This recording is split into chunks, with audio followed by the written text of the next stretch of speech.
Sabe aquela imagem que a gente tem de atletas de elite? A gente olha e pensa, nossa, essa pessoa tem tudo sob controle, né? Da alimentação ao treino, tudo parece otimizado. Mas, e o sono?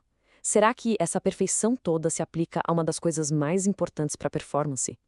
Pois é, uma nova pesquisa foi investigar exatamente isso. Pois é, essa é a grande questão. Por muito tempo, a gente meio que assumiu que sim, que atletas de ponta dormem perfeitamente. Mas a ciência raramente parou para testar isso de verdade, de forma objetiva. Especialmente com atletas mulheres, que, olha, muitas vezes acabam ficando de fora das pesquisas. Então a pergunta ficou no ar: como é, na prática, o sono de um atleta de elite comparado com o de alguém que treina por paixão? Ok, então para achar essa resposta, não dava para ficar no achismo. Os pesquisadores precisavam de dados concretos. Nada daquele diário de sono de, hoje acho que dormi bem. Não, eles queriam ver o que realmente acontecia no cérebro e no corpo durante a noite. E para isso, eles bolaram um estudo comparativo bem inteligente. O que eles fizeram foi pegar dois grupos de atletas. De um lado, 21 atletas de elite que competem em alto nível em esportes como futebol e natação. Do outro, 27 atletas que a gente chama de recreativas. Elas também treinam pesado, fazem crossfit, correm, mas, digamos assim, por hobby. A chave do mistério estava justamente em comparar esses dois mundos. E aqui vem a parte mais legal da pesquisa. Ninguém dormiu num laboratório estranho, cheio de fios. Cada uma das atletas usou um aparelho super moderno de polissonografia em casa, na própria cama, por várias noites seguidas. Isso foi genial, porque permitiu que os pesquisadores pegassem os dados do sono real delas, do dia a dia, sem interferência nenhuma. Bom, com todos esses dados em mãos, chegou a hora da verdade. E a primeira olhada geral nos resultados trouxe uma coisa que ninguém esperava. Algo que meio que desafia aquela imagem da atleta perfeitamente otimizada. E o resultado inicial foi esse, de cair o queixo. Na média geral, não tinha praticamente nenhuma diferença no tempo total de sono ou na eficiência entre os dois grupos. É isso mesmo. Em média, a atleta de elite não dormia nem mais nem melhor que a atleta recreativa. Surpreendente, né? Mas calma lá que a história não acaba aí. A média geral muitas vezes esconde o que realmente importa. Foi quando a equipe foi mais fundo, olhando para a fisiologia noturna, para o que o corpo estava fazendo durante a noite, que as primeiras pistas da verdadeira diferença começaram a aparecer. A primeira pista clara estava na frequência cardíaca. Durante o sono, o coração das atletas de elite batia bem mais devagar, numa média de 36 vezes por minuto. Já o das recreativas ficava em 41. Isso é um cenário clássico de um coração mais eficiente, super bem adaptado ao treino de alta intensidade. Então, peraí, a gente tem um quebra-cabeça. O tempo de sono é o mesmo, mas o corpo delas funciona de um jeito diferente durante a noite. Qual é a peça que falta?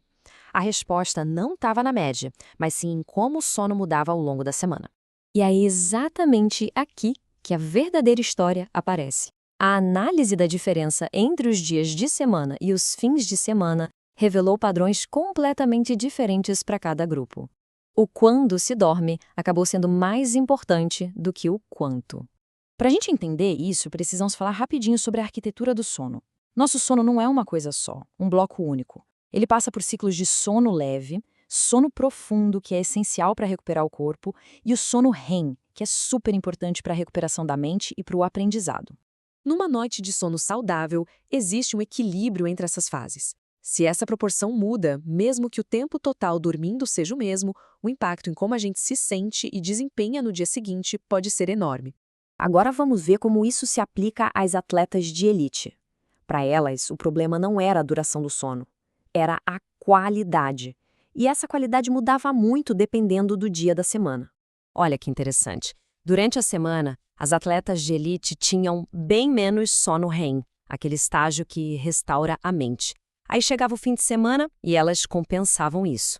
Só que essa inconsistência, essa gangorra no sono, pode atrapalhar a recuperação e a adaptação ao treino bem nos dias de maior demanda. Já com as atletas recreativas, a história era outra. A qualidade do sono delas era mais estável. O problema delas era diferente. Era uma mudança grande nos horários, um fenômeno que a gente chama de jet lag social. A diferença era gritante. Durante a semana, elas acordavam em média às 5h37 da manhã, provavelmente para conseguir conciliar trabalho e treino. No fim de semana, o despertar pulava para 6h23. Essa mudança de quase 50 minutos bagunça bastante o nosso relógio biológico. Então, no fim das contas, o que a gente pode concluir? A mensagem principal não é sobre qual grupo dorme melhor, mas sim sobre um desafio que afeta todo mundo: a consistência. A grande lição aqui é que a irregularidade é o verdadeiro inimigo. As atletas de elite acabam sacrificando a qualidade do sono durante a semana. As recreativas sacrificam a regularidade dos horários. Os dois padrões mostram como as demandas da vida moderna podem bagunçar a nossa recuperação.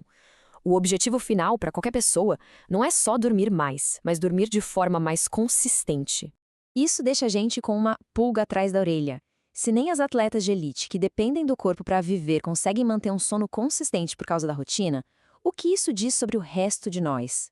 Fica a pergunta: como a gente pode redesenhar as nossas próprias semanas, não só para dormir mais, mas para dormir de forma mais consistente e proteger esse estado tão vital de recuperação?